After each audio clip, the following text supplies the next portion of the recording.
Hello and welcome to a special interview for TheWire.in. Without doubt, Sheila Dikshit is not just the longest serving, but the most successful Chief Minister of Delhi. On Saturday at the Jaipur Literature Festival, her autobiography was launched, and here it is. It's called Citizen Delhi, My Times, My Life.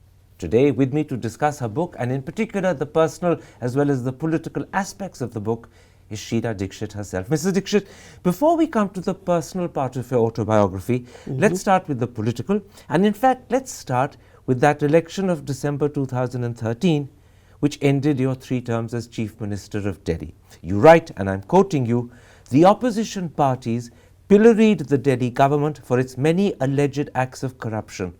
I did not know how to respond to it." Why? You're one of the most astute politicians in the country.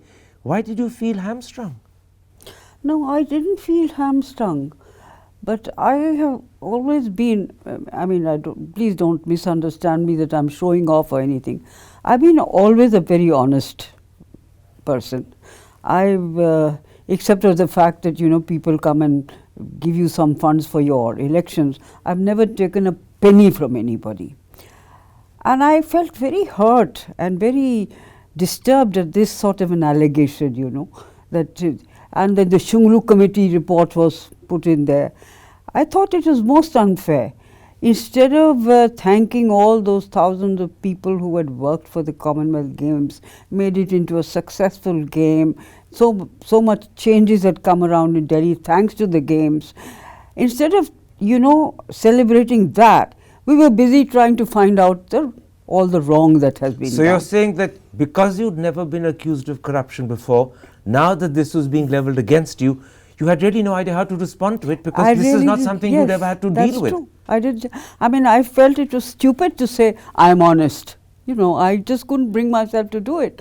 And, since the Shunglu committee also had come in and all that sort of thing, I somehow felt very depressed. In fact, in that connection, you write in your book, of the Aam Aadmi Party, which is the party that defeated you, that many of us had underestimated it. Yes. And when asked by a journalist how that had happened, you say you responded, because we were foolish. But is that really the explanation? Is it as simple as that, or is there more to it? No, it is as simple as that. I must say that we, sort of didn't estimate him enough. And I also being Kejriwal. Yes, Kejriwal, yes. And also I must tell you, there was this comfort feeling in the beginning of the election that, we've done all our work, we've won 3 times, there's nothing, nobody can say that there are, any kind of charges or the work hasn't been done properly, Delhi's face has changed, so we were comfortable in that. But as the Comfortable or complacent? I would say comfortable. We didn't become complacent. I must say we were comfortable. Justly confident. Yes, justly confident. And it was only towards the last week or 10 days of the election, that the voting, that I realized that things were not as good as I had thought they were. Why do you think you underestimated Arvind Kejriwal? Is it because he's so inconspicuous and ordinary looking that you didn't think he had it in him? I thought, Karan, that how can people expect that you will get free electricity? How will people expect that you will get, free water? All his promises were so weird and so, impractical. You thought people would be more realistic, yes, and not so gullible. Yes, and where electricity was concerned, there was a certain amount that we gave at a certain rate, the next amount at a certain rate. The same was with water, and there was nobody complaining that electricity, and we were the cheapest electricity in the country. If you compare it with Bombay or Calcutta. You're saying people fell for promises that you at least felt were unrealistic and should never have been made in the first place. Yes, should not only not have been made, should not have been taken by the people of Delhi. They got fooled, The people got fooled. Yes, I think. At 2 points in your book, you seem to suggest that one of the reasons, maybe the principal reason why you lost, is because you came to be seen as an extension of and identified with the by then discredited government at the centre in Delhi.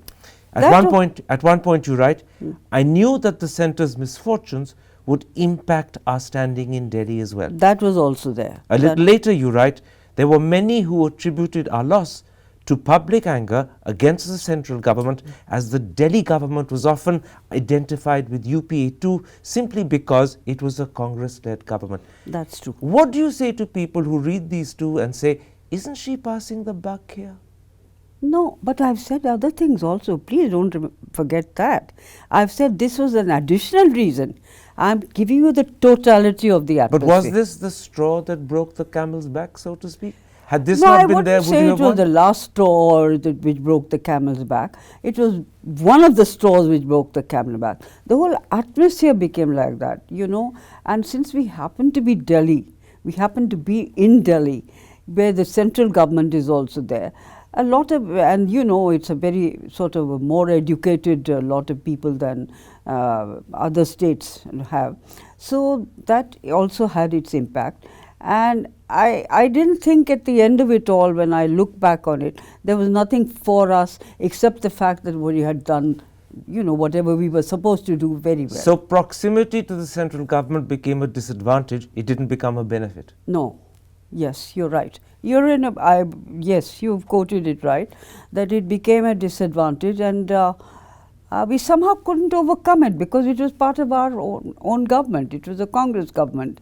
And it's hard to distance yourself from your own party's government at the centre. It is your own government. It's our own government. And number two, I must tell you very frankly, I don't like passing responsibility on somebody else. I think it would be an unfair thing to do. Okay, all right, I have done something or I have lost something because others have done.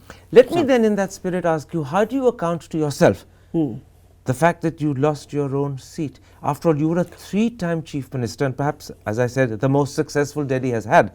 And yet not only did you lose, you lost by over 25,000 votes. Yes, to a man that you underestimated, Arvind Kejriwal. Yes, I know. How do you account for that? But you know, I must tell you that one thing, that my own constituents is actually not looked after by me, because I have been looking after the whole of Delhi. So I didn't pay the kind of attention perhaps which I should have paid at then that third. You admit that? Fourth, yes. I was so busy looking after other constituencies, going around the whole of Delhi. And I must tell you very, very frankly that the whole thing dawned upon me just a week or two before that we are finished. You sensed a week or two before the voting that you were finished. Yeah. Did you also sense you would lose yourself? Yes, I thought that, because there was one point where Kejriwal and I crossed. You know, we were traveling in a bazaar somewhere in South Delhi, I think it was there. And I found that he was looking very cocky, you know, very comfortable and very cocky. Not that he had more people around him than I had, but somehow I got the feeling that here is something new, here is somebody who's giving a new picture, here is somebody who's talking. You could sense the wind changing. Yes, you know that. Probably the word, I don't know if I'm using the correct word or too strong a word, probably there was a sense of fatigue where my government was concerned. Ki chalo badlo. The other interesting thing about your book is that you also have at least 2 or 3 instances where you say things that are revelatory, but you only whet the appetite and you leave the hunger still unsatisfied. I want to bring up 2 of those in the hope that you'll go a little further with me. For instance, in your book you write, it was not always smooth going between our government and the centre. Tell me more. Give me some examples of the problems you had with Dr. Manmohan Singh's government. I don't think we had really problems, but the Nirbhaya case, for instance. You know, the Nirbhaya case comes particularly in my mind. I felt that the government should have very categorically said, or you know, conveyed a message that the police and law and order is not with the Delhi government, and it really is not. I mean, it's constitutionally not with us. And I felt that instead of coming to our help and saying that the Delhi government, it was all along Sheila Dikshit or the Delhi government, people don't know this difference. And I felt a little disappointed, in spite of the fact that I went to the Home Minister, took him with me, went to the Justice and said, let's do something, you know, that gives people the impression or gives them the message that we are concerned about what has happened When you went to the Home Minister, did you ask the Home Minister, did you ask the rest of the government, please make it clear, Yeah. law and order and police are not with me? No, I did say that. And they didn't. No, then they didn't. And the second thing was that I also took the Home Minister and myself, we went to the Chief Justice there to put up some sort of a Chief committee. Justice of the Delhi High Court? Yes, Delhi High Court, and to put up something, for to see that Nirbhay was being looked at. Because you see, one thing very funny, and it's happening even now, there's so many rape cases, so many this thing, nobody talks about it. But Just in comes the out in Nirbhay incident, Ah. by failing to make it clear that law and order was not with you, and this was something Yes. you requested them to Yes, do, but they that's didn't. another bad habit I have. They left you carrying the can when in fact the responsibility wasn't yours at all. Yes, yes. But I must tell you that's another weakness of mine, that I don't like to push my, I don't like to blame anybody. So you asked once politely, but when they didn't do it, yes, you kept quiet. I just kept quiet. But you knew in your heart. Otherwise, I could have shouted and said, it is not my fault, it's their fault, and then, it's not my responsibility, it's their responsibility. I could have said all that. But that would have gone against the grain. Yes, it would have gone against me. But and it would have gone against the government, which was a government of my own party. So you were in a very invidious position. Yes. You couldn't push more than once because Yes. it's not in your style to do so. Yeah. And equally, you couldn't make a noise because that would have gone against a government of your own party at the Parliament, centre. After all, you are a congresswoman, Yes. even if they left you consciously holding the can when it I wasn't don't know your whether it was responsibility. consciously or unconsciously, I didn't ask. I did go, and I thought my going to them was a message enough for intelligent people and, to understand that, I was trying to find something that they must take responsibility of, which they did not. Did this refusal or failure to take responsibility on their part upset you? Yes, it upsets me. It upsetted me. But, Karan, that is nature.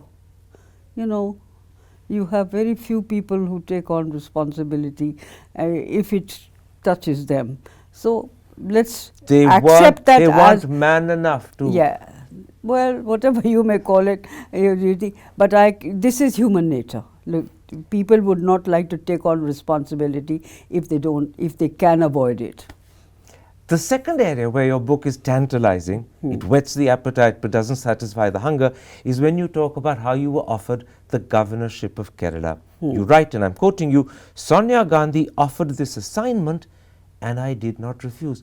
But as I read that, I said to myself, this was the Prime Minister's prerogative to offer. If Sonia Gandhi offered it instead, she was trespassing on his powers. No, I think the Prime Minister and I didn't even question this, and you were asking me this, because at that point of time, what Sonia Gandhi said or what Manmohan Singh said was, it was the same thing for us. So I didn't ask, have you asked the Prime Minister?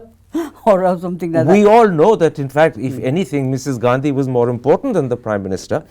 But nonetheless, form and protocol would require that the Prime Minister offer the governorship, not Mrs. Gandhi on his behalf, because when she does it on his behalf, she's actually taking over his powers to do so. It's not her power to offer it. How are you assuming that they did not talk amongst themselves? But shouldn't he have been the one who offered it rather than her on his behalf? No, I don't. That was not this thing. We took it as natural because Mrs. Gandhi is the one who made me asked me to be the Chief Minister. Mrs. Gandhi is the one who asked me to be the President of the Congress Party in Delhi. So this is something which is immaterial. Let's come to that moment when she actually offered you the DPCC presidentship somewhere in 97, 98. Yeah. Your sister Pam was absolutely astounded. Yes. She had the most interesting thing to say. She said to you, for heaven's sakes, Didi, what are you getting into? At the time, and this is before you became Chief Minister, we're talking about 97, 98, did you share your sister Pam's doubts? Were you as surprised, even almost as horrified as your sister sounded? No. I wasn't. She told me that, Delhi is a BJP sort of minded state. But Delhi was a BJP bastion. Yeah, whatever you may call it, but it wasn't the bastion for 15 years and it still is not. Remember, the Kejriwal has taken over, so it's no more. But I knew the ground reality because I had contested an election in East Delhi and lost that huge constituency only by about 45 or 50,000 votes. So I knew that the people were not as pro BJP as was made out. So I told Pam, I said, don't worry, I like a challenge, I'm going to take it, win or lose, but I have been asked to take on a responsibility. So you took on the DPCC presidentship as a challenge, not with any realistic expectation that before the year was over, no, you would be installed as no. chief minister. I had expectations also. It was a challenge and with expectations, because I was quite certain that we were going to win. Because remember, The at East that Delhi, point of time, the East Delhi experience had given you that conviction. yes, and not only that, 3 chief ministers were changed by the then BJP government, and that hadn't gone down well with anybody at all. So the time was ripe for a change. Yes, it was right. You knew the fruit was there. Yeah. All you needed was to say yes, you could then pluck it successfully. I wouldn't say I knew the truth, but I could feel the truth. Let's come to some of your big achievements. There are 3 in particular as chief minister that I want to discuss. I'll go through them one by one. The first was the conversion of Delhi to CNG. Looking back 17, 18 years later, it's quite clear it happened extremely smoothly. But at the time, was it a daunting challenge? Yes, it was. But I must say that I have written about it, that is Sunita Narayan and company and all. I took their guidance, got everything worked out, went and saw the minister, Mr. Nayak, it was at that point of time.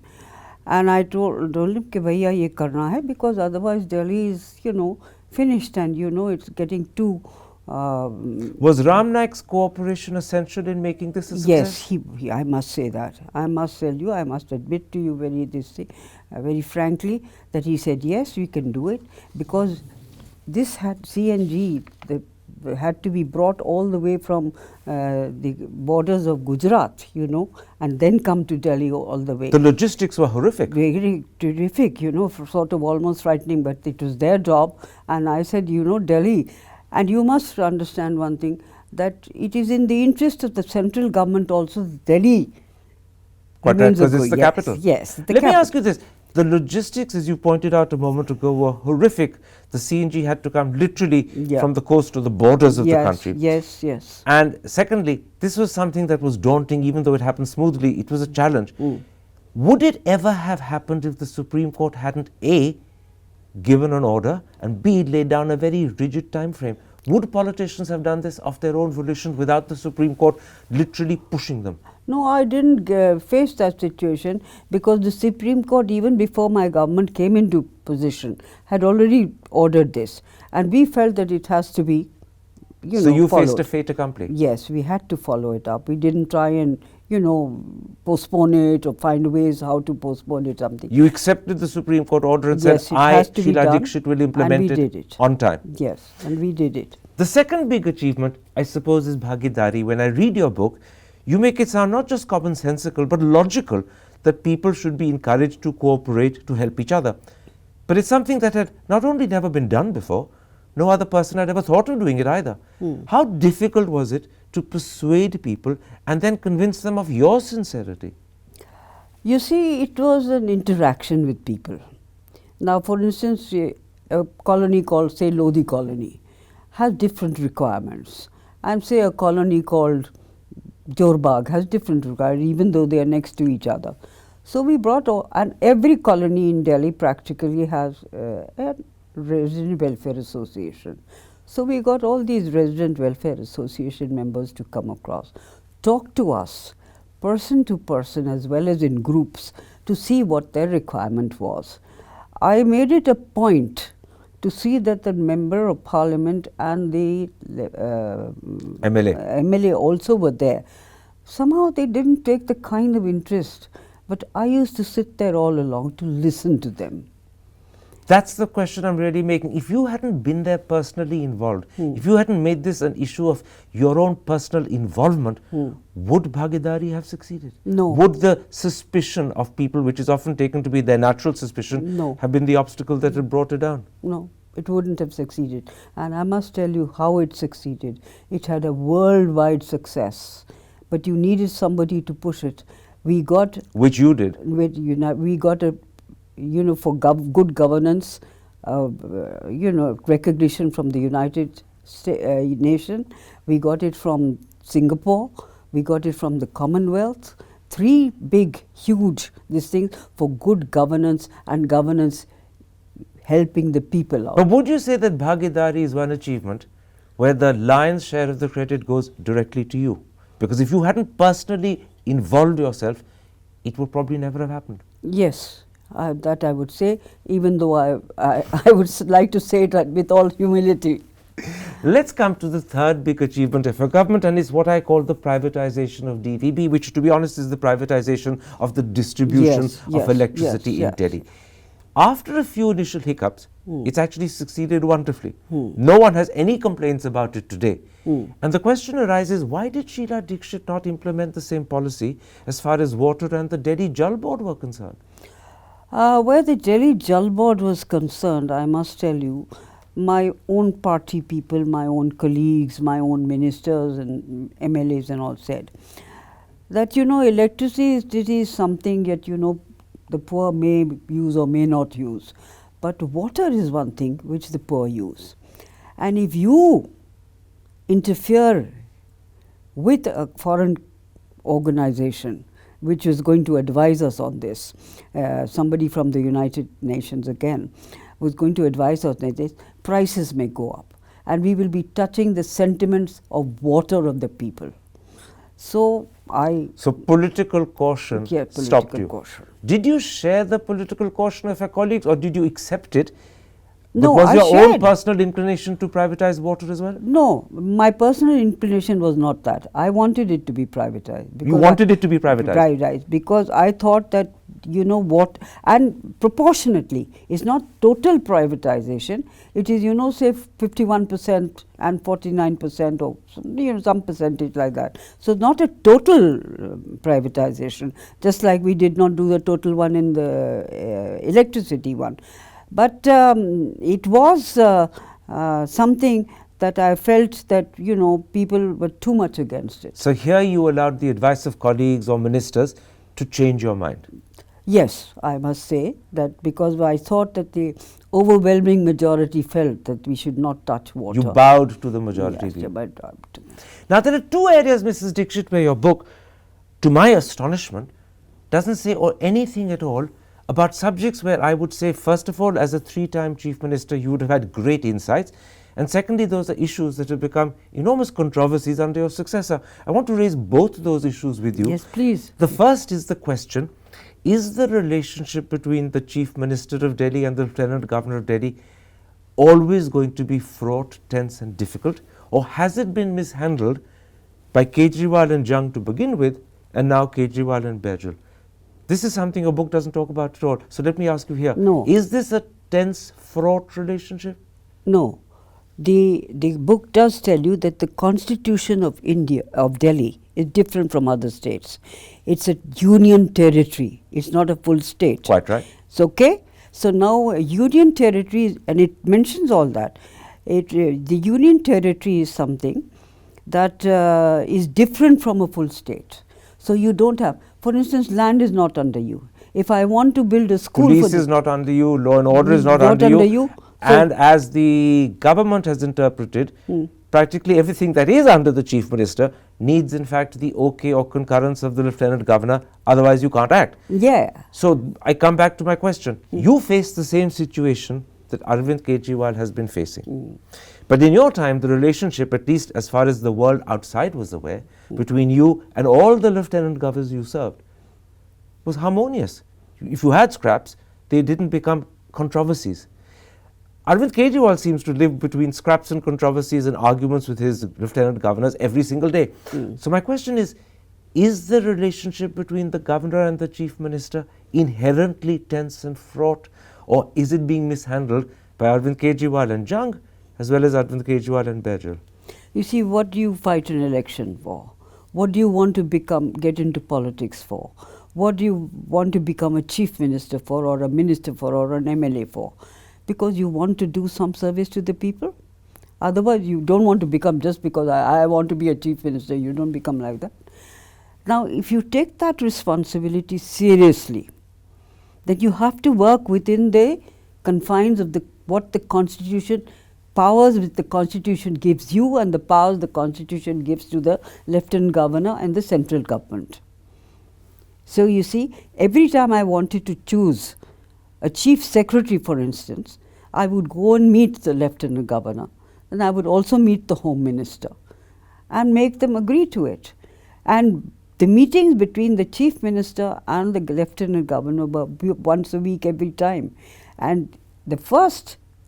Literally, once a week yes, for 15 years? Yes, all the time I used to meet them once a week. Had he something to say, had we something to tell them, and then we would mutually come to an understanding. Now, my first Chief Governor was a appointee by the BJP government. We went on very well.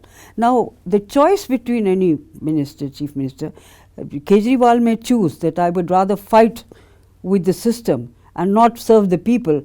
I chose the other way around. I will work within the system because that's the best way of serving the people. In fact, by implication, you're saying two things about Arvind Kejriwal. One, that he hasn't realized the confines within which he has to work, and he's tried to break out of them, and as a result he's ended up with quarrels and controversies. And the second thing you pointed out is that when you were appointing a Chief Secretary, you went and consulted the Lieutenant Governor and the Home Minister.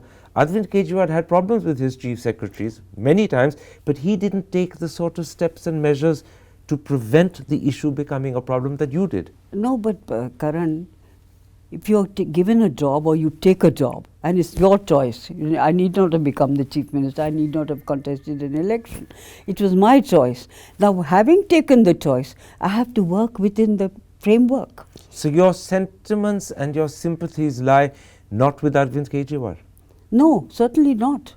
I don't think he can, if we could achieve so much, why can't he?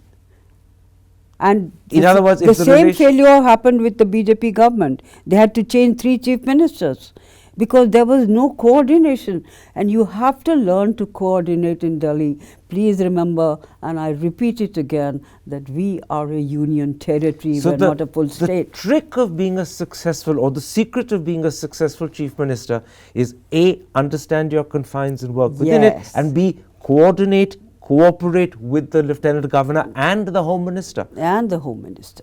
So it's a... and make them cooperate also. It's not that you're cooperating, because you know the ground realities more than either of them does. So relationships and managing those relationships is critical. Mutually. But it's critical. Yes, it's very critical, and it has to be mutual. The second issue where, as far as I can tell, your book is silent, and again it's one that you would have faced as Chief Minister repeatedly, is should Delhi be a full-fledged state? Or do you, Sheila Dikshit, accept that its present hybrid status is not just understandable, but acceptable? You see, if I look at it from Delhi's point of view, then it's a drawback to be, a union territory, because you don't have the powers that other chief ministers have. But when I look at the whole scenario, the country's scenario, you cannot have a full state where the central government itself is sitting there. You see, it can be not more powerful, it cannot be equally powerful, like, the Chief Minister of Madhya Pradesh or the Chief Minister of Haryana or anywhere else. Did you not ever, when Manmohan Singh was Prime Minister, actually go to the centre and ask for full statehood for Delhi? No, I never asked him.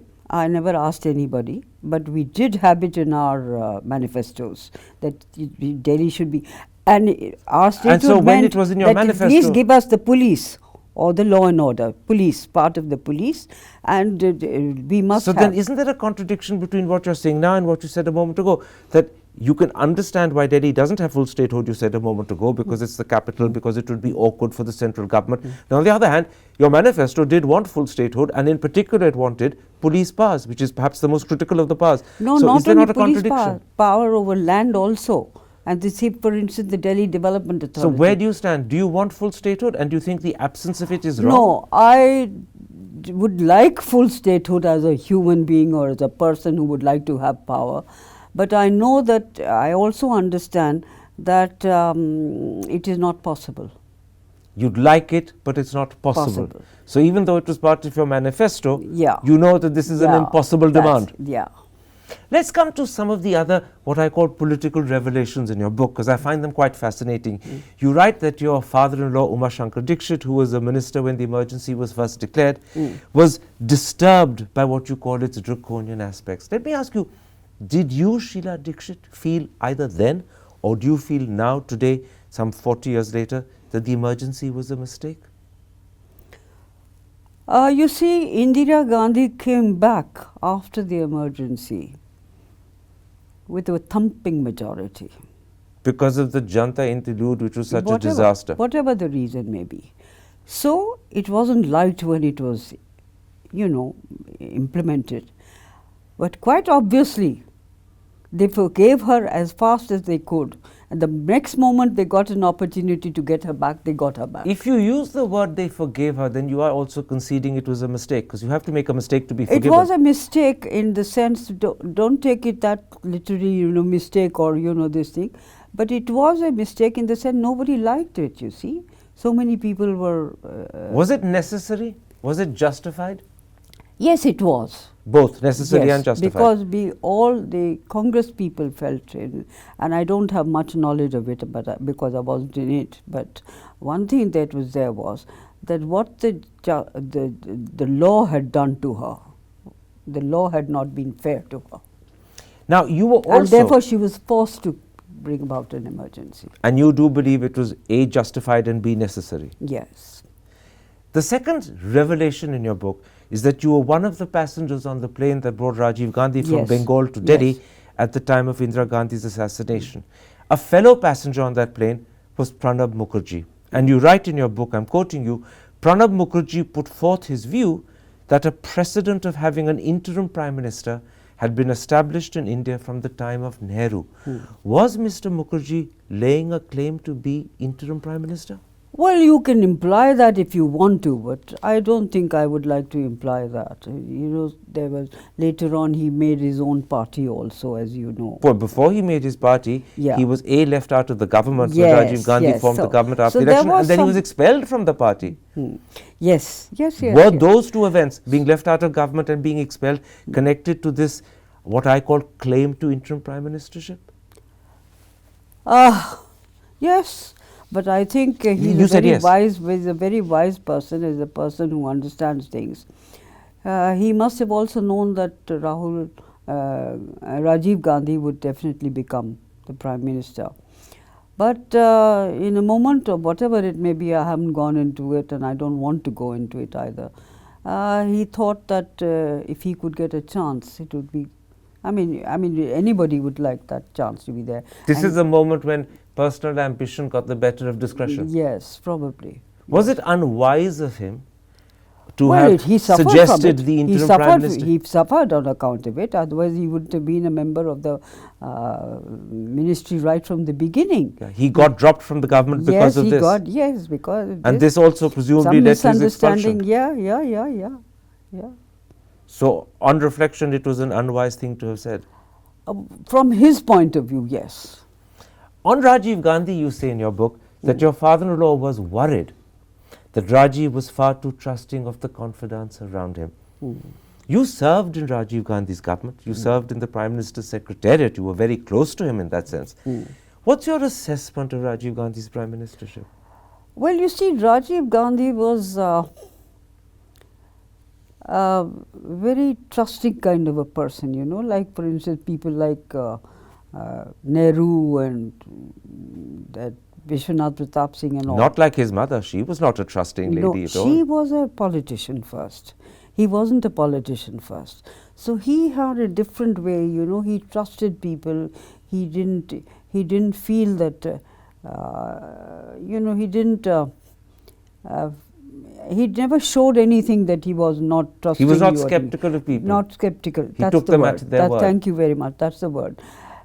Indira Gandhi was a politician through and through. They were very different people, you see. So she would never take any risks on anything like that.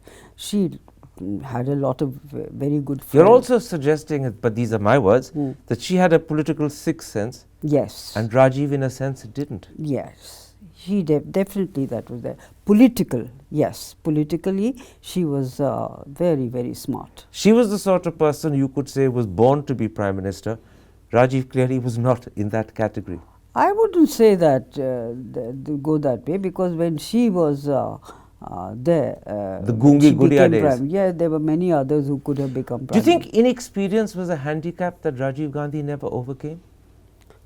No, but he did well. He did very well, you see. All that you see today, all the changes that you see, the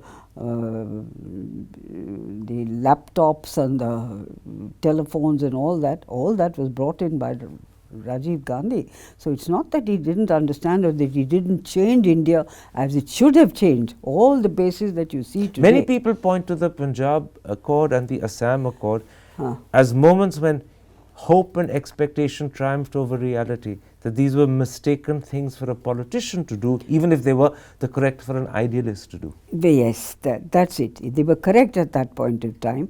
But the fact that, they had some failures later on, that was a different matter altogether.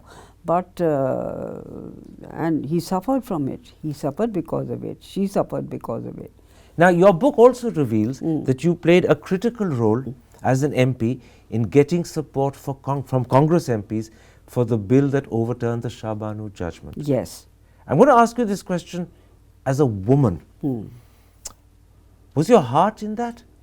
Or was it out of loyalty to the government and Rajiv that you were getting support for this Well, it bill? was more my loyalty to the government, because I was the minister. I was a member of parliament. I was not a minister at that time. I was a member of parliament. And as a member of parliament of the Congress party and a member of parliament of the leader who wanted this to happen, I thought I didn't even think twice, or I didn't even think at all that, we should go against it. Whatever we were asked to do, we I'll tell you why I ask whether your heart and your conviction was behind what you were doing, is because later on in your book you write, why do we not discuss issues like marital rape in the context of domestic violence? And I said to myself, a lady who believes that marital rape must be discussed is not likely to be a lady who believes that a bill should be passed that deprives Muslim wives or Muslim divorcees of their alimony. The two seem to contradict each other. There may be a contradiction, but life itself is a contradiction, and you do manage sometimes to think something at one point of time, but you may not wholly think it's right, but you do it because you have to do it, because it's a job you've been given to do. It's a job, and it's a discipline of a party, you see, and you can't go. So this is an instance where party discipline got priority yes, over what absolutely. might have been your personal views. I think so. Yes, I would say that. Let's come, Mrs. Dikshit, now to the personal aspects of your autobiography, and in particular I want to talk about what the book reveals of your marriage. Yours was a love marriage. You've written of your husband Vinod, he was the love of my life. I gather you met in a very strange way. You were both asked by friends who'd had a tiff with each other to sort out their differences. I don't get your point. Well, apparently you met each other because two friends who'd quarrelled had asked each of you to sort out their quarrel. Yes, so that was true. That was really true. I mean, I don't see the purpose of it. It just brought us together. And so if those two hadn't quarrelled, the two of you and Vinod might never have come together. Yes, you may never have really met. Though we were classmates. We were in the same class. We were there in the same class doing our MA for 2 years together. But there was not that kind of friendship. It's just that when we were made to become, So what good luck that two of your friends quarrelled and then turned to both of you to say, sort out our problem. Yes, their bad luck was our good luck. Now your book also recounts the rather unusual way Vinod proposed to you. Tell us that story. You were on a bus. Yeah. It was a number 10 bus going from university towards Connaught Place, near in Connaught Place, and suddenly, Vinod said something about a marriage. So I said, "Have you found the girl?" He said. So he said, "Yes, she's sitting right next to me." I was so flabbergasted. I just didn't say anything. I just went back home and, screamed my happiness in front of my sister, and that was about all. And in fact, my parents were not for it at all. They said, "What on earth are you trying to get married to a person who's still studying and you haven't got a job or anything?" I said, "Well, at least having studied in modern school and having studied in St. Stephen's, he would at least become a peon somewhere." Your parents came around pretty quickly, but the problem you faced was that the lady who was to be your mother-in-law Yes. was dead against the marriage, and in fact Yes. your father-in-law-to-be frankly admitted this to your parents. And I gather from your book that after you got married, for the first few nights, you were made to sleep in a storeroom crammed full of utensils. That's true. You're laughing now, but was it dreadful at the time? No, it wasn't, you know. Somehow that was what it was. When you were there with the ketli and the tawa and the kadhai. thalis and the katoris and the glasses and all. You see, so it wasn't a very big house, and I didn't know where to sleep. So we just slept. But why not with your husband? But there was no room. So was he in the storeroom with you as well? No, he wasn't. So what did he make of the fact that he just got married to the lady he loved, and Well, she's been shoved in the storeroom? He probably understood his family much more than I did. And so then we went off later on. But it was 3 or 4 days that we spent there, but didn't meet each other at all. Literally? Because you were surrounded by tawas and Yes, ketlis. tawas and ketli and trying to meet people and touch people's feet. You see, it was a totally different world. And I think I've written somewhere there, a letter I wrote to my father, that I seem to have gone back, you know. To the Middle Ages, you said. Middle Ages. Now, in fact, the lady who came to your support was your grandmother-in-law. Yes. You write in your book that she turned out to be the most liberal of all. Yes, that she did. She said, Miranda house की पढ़ी हुई है लेकिन अच्छी है और ब्राह्मण है और जो ब्राह्मण नहीं भी है पर फिर भी है, that sort of thing, you see. But she was a much more open-minded person. And probably the thing that hit my mother-in-law was the fact that it impacted her directly. Her one and only son marrying somebody from the outside the community. This is where mothers-in-law and grandmothers-in-law differ. Yes. Because for one it's a son and for the other it's a grandson. Yes. You won your grandmother-in-law over when you knitted a jersey for her, Yes. but the sleeves went terribly wrong. Tell us about that. Yeah, well, you see, when somebody, one of her granddaughters or one of her daughters told her कि क्या है ये कैसी बहू है, इसको बाँह तक नहीं बनानी आई हैं, तो कहने लगी नहीं, she is a very sensible girl, she is from Miranda House, और ये है इसने इसलिए बनाई है क्योंकि ये जानती है कि मैं जब पूजा करती हूँ तो दीवा जलाती हूँ, जब मैं पूजा करती हूँ तो तेल इस्तेमाल होता है, तो वो तेल ना खराब कर दे इसको, दीवा ना खराब कर दे इसको, इसलिए उसने अकल से बनाई है. I mean, this is the kind of, you know, affection you get from people who probably you don't expect that sort of.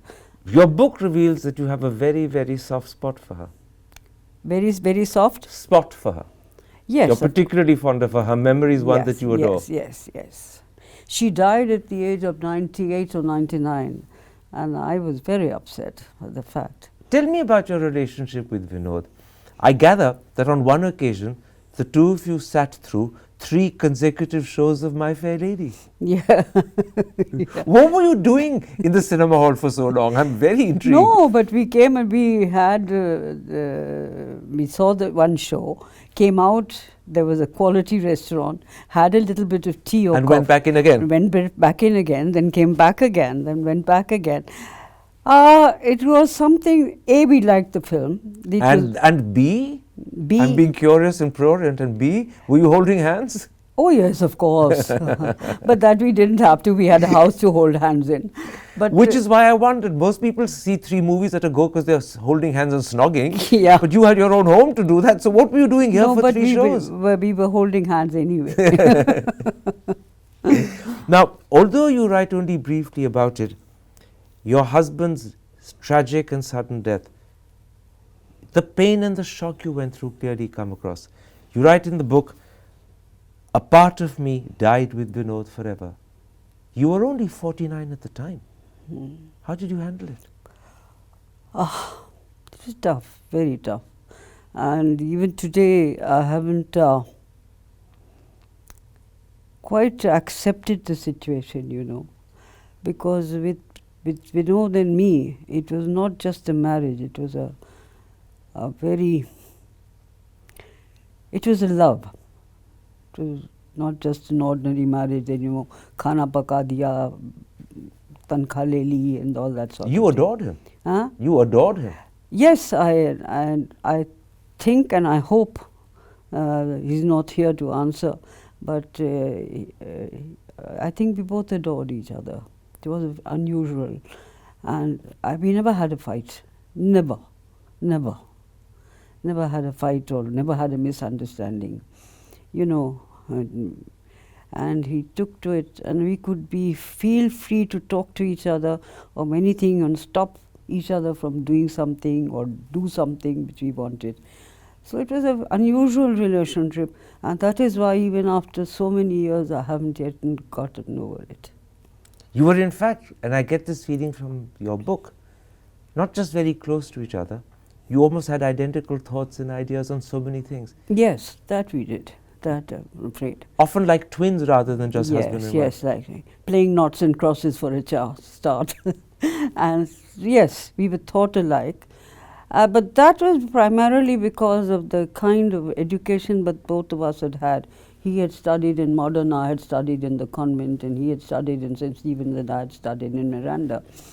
And but one thing which was very remarkable about him was that he was the only child of his parents. And yet he was not spoiled. Not spoiled at all. Not even by his wife? No. Well, no, I don't think so. Had he lived, would you have had the time, the space, the opportunity in terms of energy to be a 3-time Chief Minister of Delhi, or would life have been very different?